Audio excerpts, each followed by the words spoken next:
Bai Juyi, 772 to 846 AD, styled Letian Xiangshan by literary name, also known as Mr. Zuiyin, was born in Xinzheng, Henan.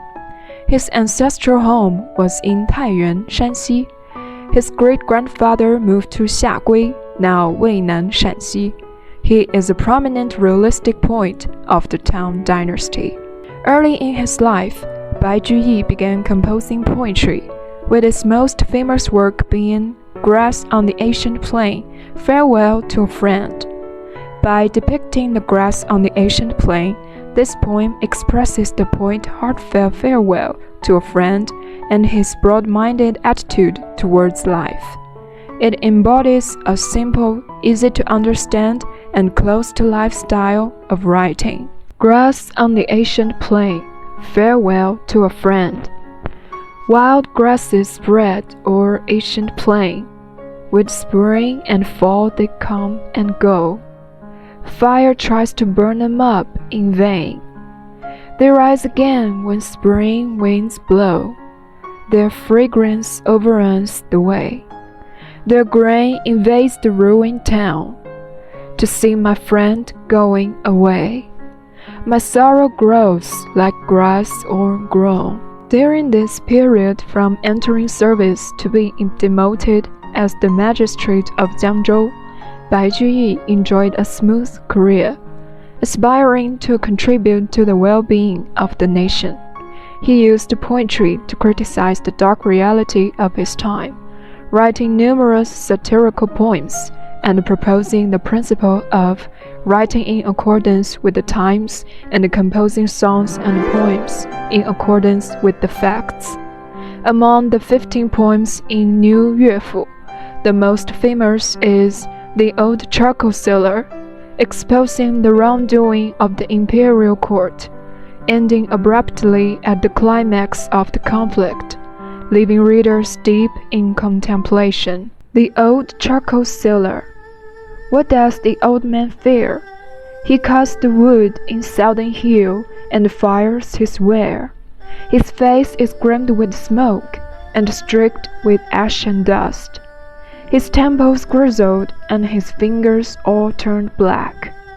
The money earned by selling charcoal is not just enough for food for his mouth and clothing for his back. Though his coat is thin, he hopes winter will set in, for cold weather will keep up the charcoal's good price. At night, a foot of snow falls outside city walls. At dawn, his charcoal cart crushes ruts in the ice.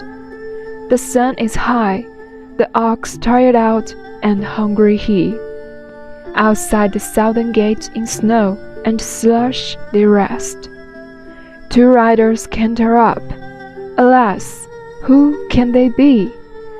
Two pillars, heralds in the yellow jackets dressed, decree in hand, which is imperial order, one says. They turn the cart about, and at the ox they shout. A cartload of charcoal 1,000 caddies weighs. They drive the cart away. What dare the old man say?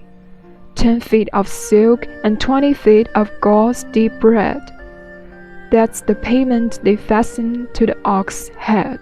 From his demotion to Jiangzhou to his passing, Bai Juyi experienced setbacks in his official career and gradually turned towards a more self-focused path.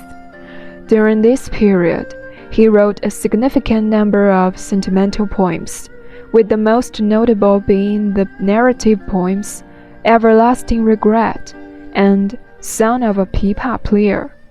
Lines like, Oh high, we'd be two birds flying wing to wing.